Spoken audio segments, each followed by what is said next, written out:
Bitcoin reaches 1 billion transactions, a Satoshi era dormant address wakes up and price action retakes 65K. Let's go. Bitcoin, crypto, morning tea. Hey. Good morning, everybody. My name's pianomattyb. That is Scaramucci's. This is your morning TA.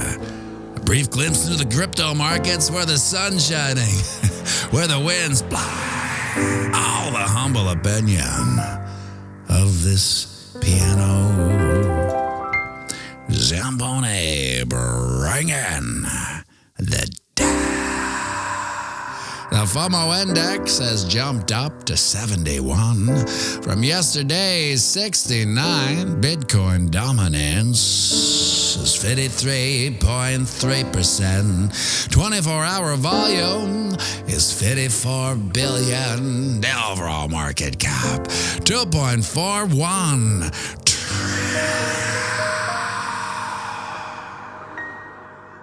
give or take 100 million. Well, what a weekend.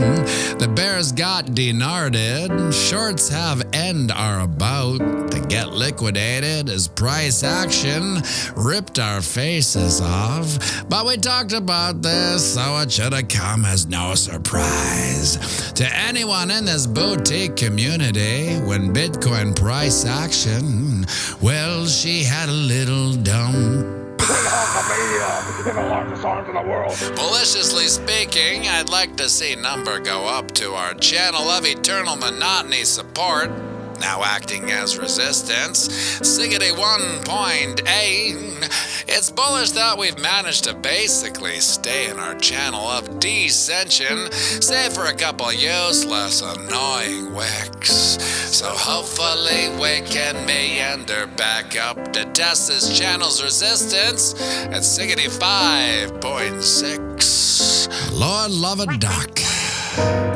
She didn't do just that.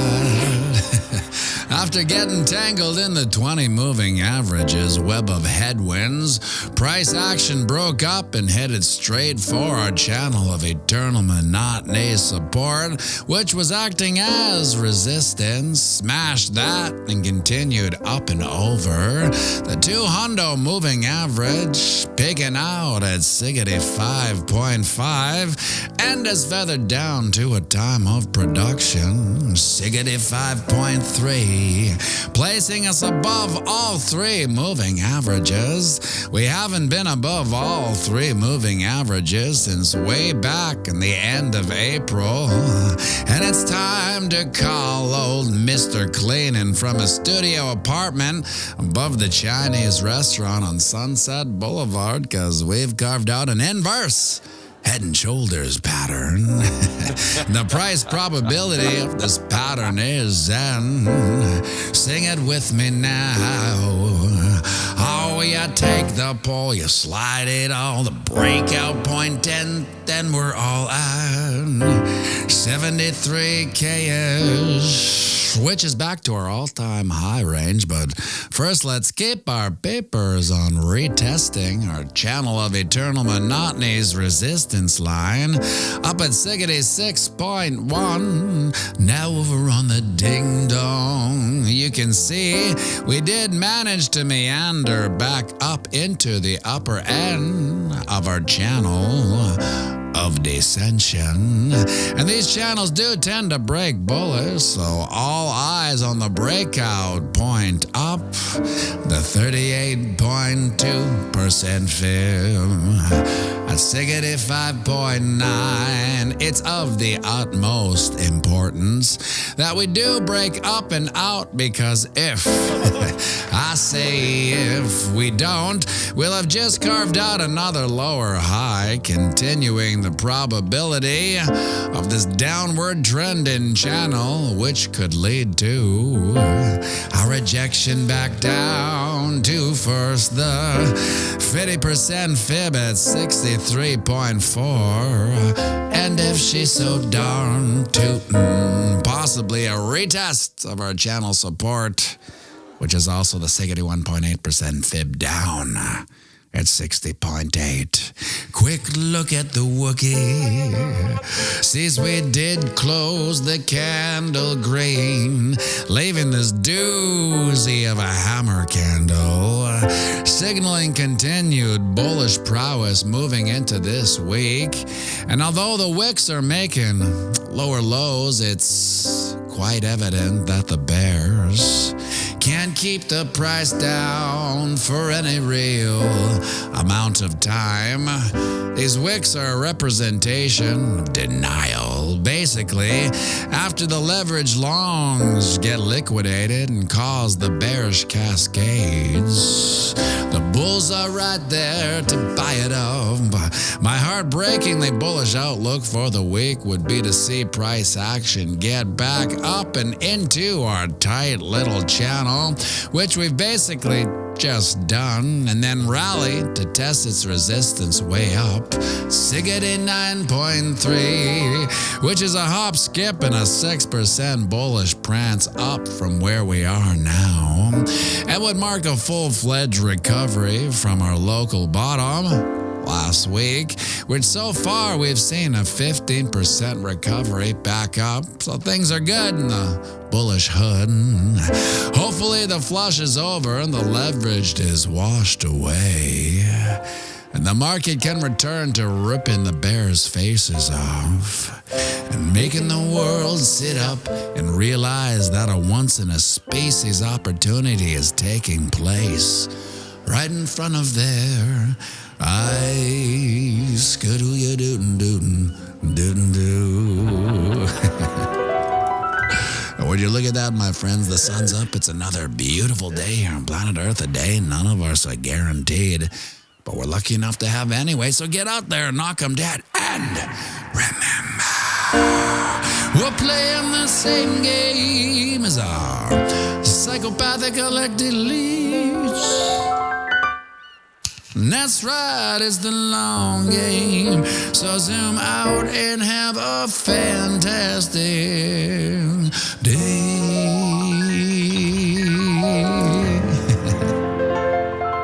And we'll be going live right away, so grab yourself a coffee. Join me for a quick one, and by all means, sing it with me now.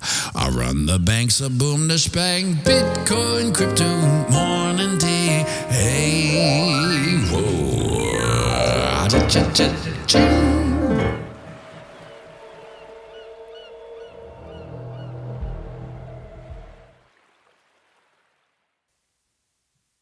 Once in a species opportunity. You know, if this is a once in a species opportunity, it sure is somewhat anticlimactic. But then again, I suppose if everyone knew it was a once in a species opportunity, maybe it wouldn't. Maybe it's the few that are in it now, like yourselves and myself, that are aware that it's a once in a species. Maybe that's how it happens. Like you can't have everyone thinking or knowing, or else, well, it wouldn't be a once in a species opportunity, because the opportunity is for the people who have spotted it earlier than the mass gen pop. And by the time the gen pop kind of kick in, well, Jason, might be too late for them. I don't know. I mean, you see those memes, I suppose, about what 0.01%, 0.1%, 10% of a Bitcoin, the amount of the population that will actually have that when it's over, whenever over is. I mean, if that comes to fruition, and just having 10% of a Bitcoin puts you ahead of, let's say 90% of the human population, that's pretty wild. Kelly McBride. Might as well. You should see I'd love a blue wrench. Sure. What's going on here? When you tune into the piano stream, it's just the sea of blue wrenches. It's like everyone that tunes into the piano stream is a mod. Speaking of that, Misco, thank you for the gifting the memberships. I didn't catch it live, and so I saw it the next day when I was driving with the comments magnified on my little phone in my car.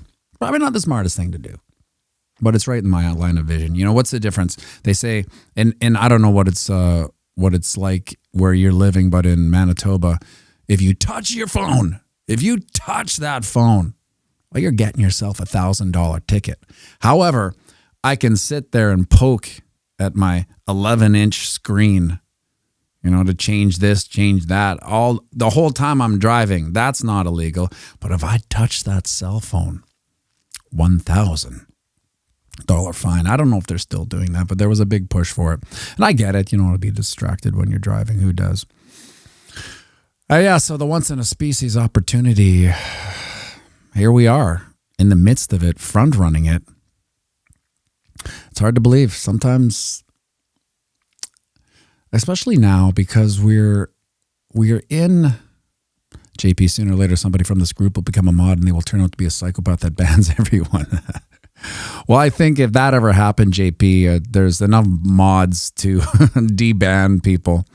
There's only been 2 people in this whole, 10,000 subs, 2 people that I've actually blocked, and that was just from the piano stream.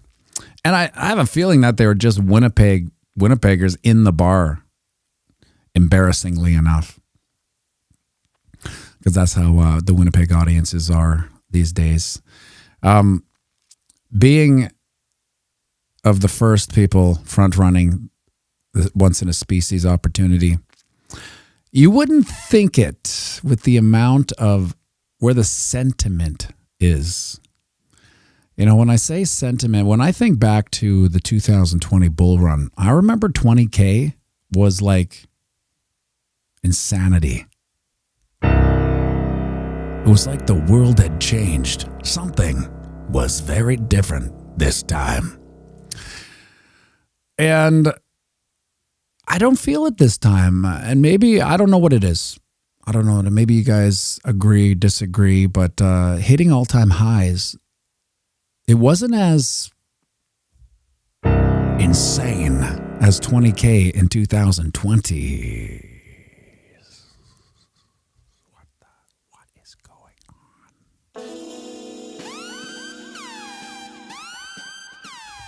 on? Fun fact, I'm sober from alcohol because of the influence of you, Matty, and your inspiration. Well, that might be one of the best super chats I've ever seen.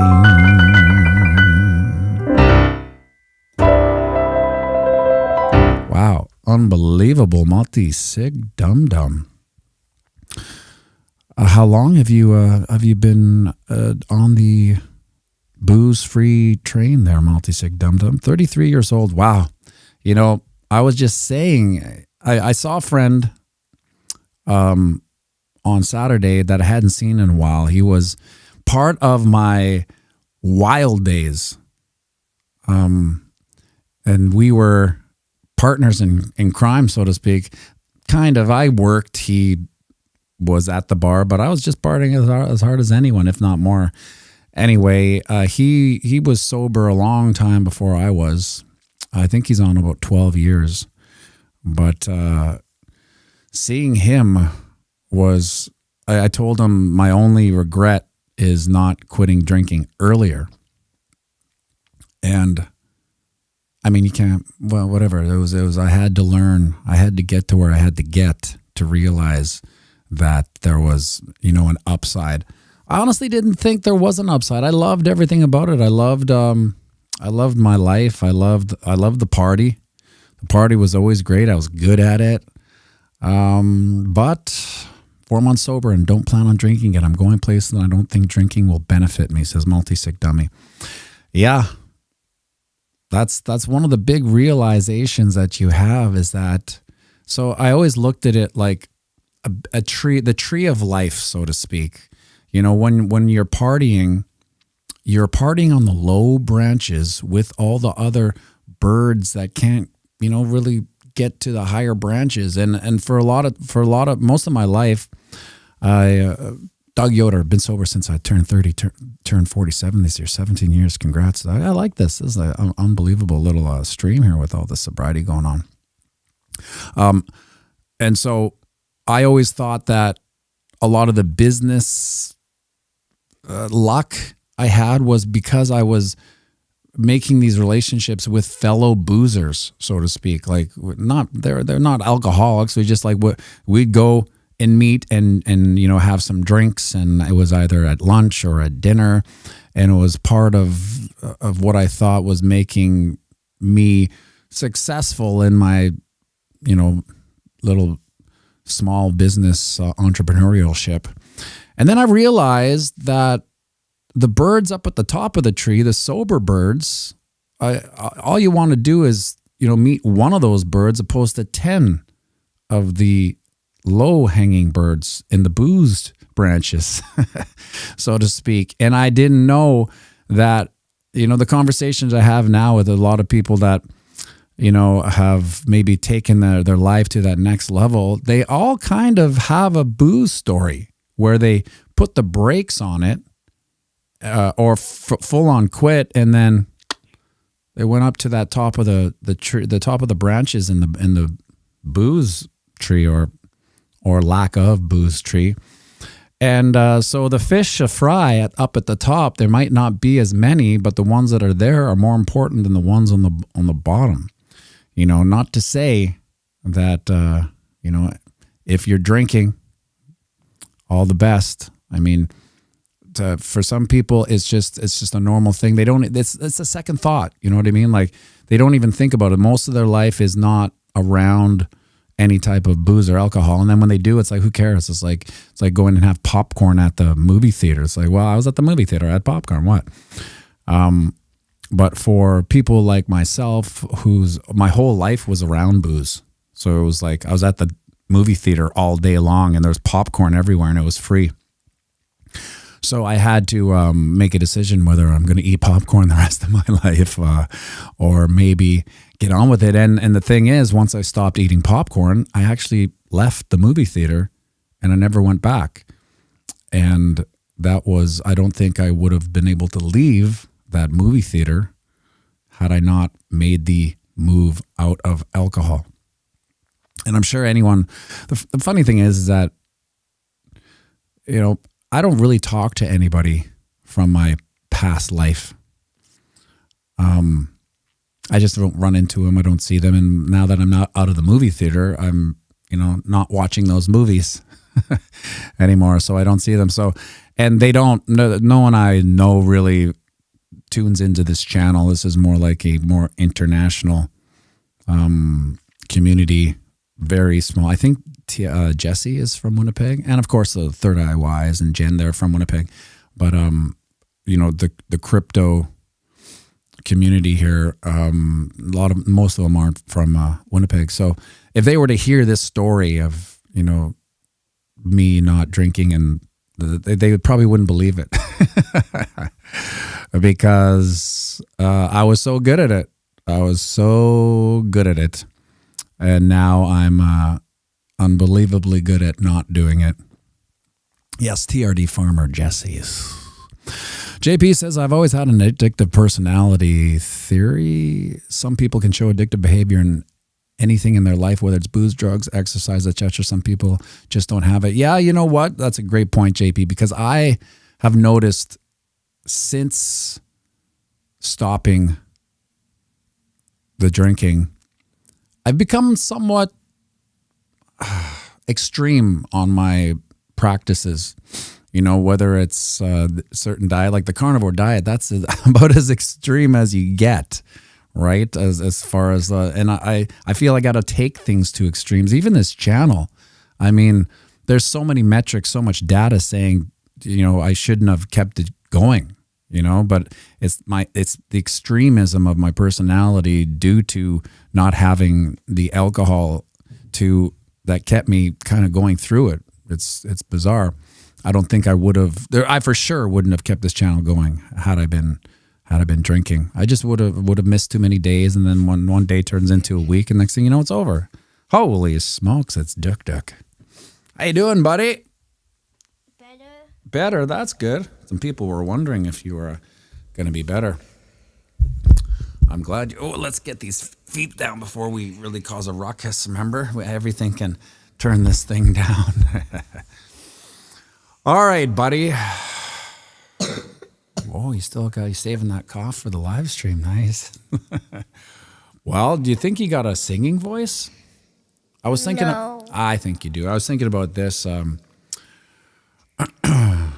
I think we have been desensitized and nervous about getting excited for the bull run. P.S. I'm a sober member. Oh, unbelievable, Armstrong 33. Yeah, last little thing here before we let Duke do his thing.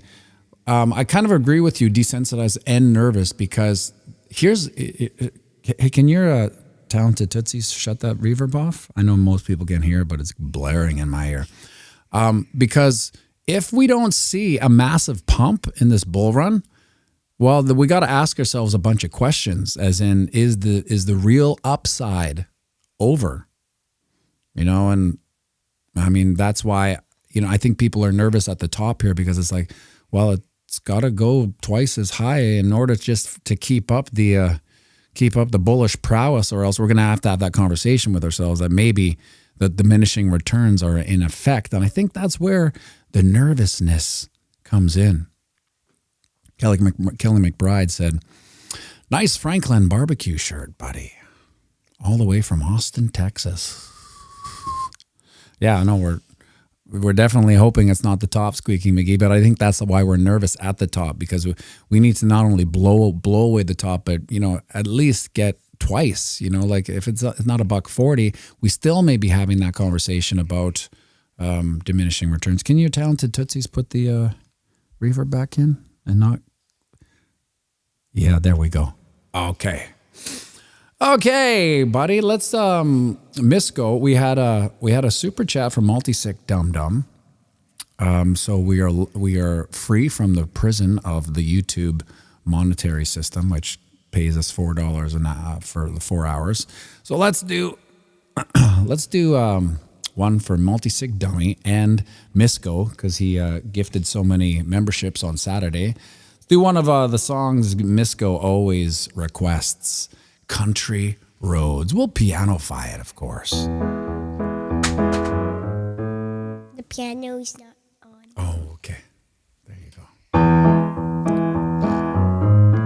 Almost heaven, West Virginia, Blue Ridge Mountain, shadow to a river.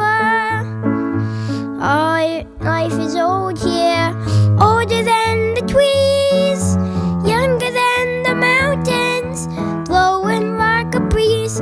Country roads, take me to the place I belong. West Virginia, Mountain Mama, country roads, take me home. I hear a voice in the morning. It's F sharp then E. I hear a voice in the morning when she calls me. Radio reminds me of a home far away. Driving down this road, I get feeling that I should have been home yesterday. Sing it! Country roads, take me home to the place I'll be one. West Virginia, Mountain Mama, country roads, take me home. Oh, nice. Now, that was pretty good, Duke, seeing as though your voice is a little cold-esque now. How fun is it to sing with a little bit of a cold voice, a little bit of a frog in the throat? Fun or not fun? Not fun. Oh, well, that's all right. Well, you're a pro now, right? So what do? You just sing through it. All right. Let's sing the good people out, Doctor. We're playing the sing game. It's all psychopathic elected elites. That's right, it's a long game. So zoom out and have a fantastic when the banks are boom the spank. Bitcoin, crypto, money. Hey. Good job, buddy. Good job. Nice singing, even with a cold. It's better now. The thing, you can shut the reverb off. The thing about a cold for Duk Duk is, guess what? He gets to sit in bed and watch YouTube for almost 48 hours. So it wasn't such a bad thing after all. 63. Lord love a duck if we didn't hit that 50% fib on the ding dong already. 63, yeah. There we go. Well, I'd like to see a bounce from here, because obviously we should get a bounce from the 50% Fibonacci. But of course, if we don't, we could see the goldenest of golden ratios. 61.8% fib down at 60.8. That looks like a nice little shooting star candle if I've ever seen one. But I guess we didn't go over this earlier, but these are lower highs. We are making lower highs, which is not good. It's just more indicative of this downward trend, which does break bullish 73% of the time. And it is the pennant of the bear, or the bull pennant. So when it does break out, we should hit it. And this one plays out to 90K. 90K. Are people super bullish at 90K? I don't know. Maybe. Make sure you like and subscribe and share this